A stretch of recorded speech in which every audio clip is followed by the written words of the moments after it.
Para sa mga balita sa buong adlaw.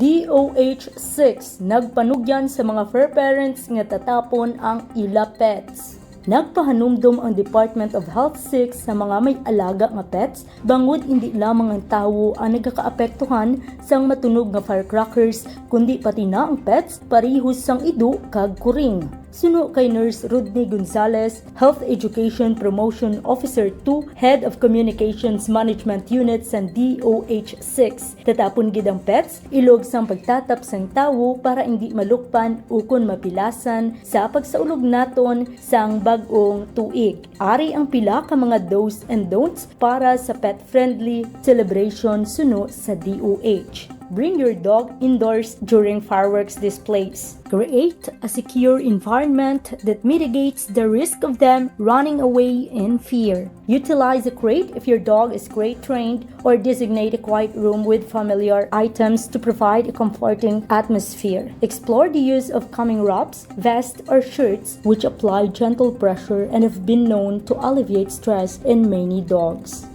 Panugyan sang DOH-6 sa publiko. Watch out your diet this new year. Ginapahalong sa Department of Health 6 ang publiko sa pagkaon sa mga lechon, mga matamis kay giban pa nga may mataas nga cholesterol content subong nga New Year. Ini para malikawan ang pagtaas sang blood pressure kag sugar nga pwede makatugas sang masakit. Suno kay Nurse Rodney Gonzalez, Health Education Promotion Officer 2, Head of Communications Management Unit sa DOH-6 nga sa subong nga tinion tanan excited kag tanan gusto nga mag-enjoy pero importante gid nga mangin mindful sa safety sang kaugalingon pamilya kag mga abyan. Gin-esplikar ni Gonzales nga dapat mag-research ang publiko kung ano ang unod sang pinggang Pinoy para masiguro nga magakaon sang balanced diet kapin pa subong nga madamo sang parties. Ang pahanumdom ni Gonzales ang ginsuportahan man ni Dr. Pamati-an Suzette Heroso de Quito, Head sang Health Promotion Unit sang DOH-6.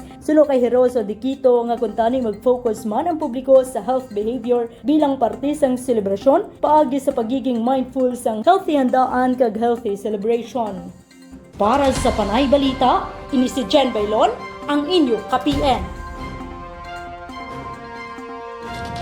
For more stories, check our website www.panaynews.net. Follow us on Facebook, Instagram, and Twitter, and subscribe to our YouTube channel.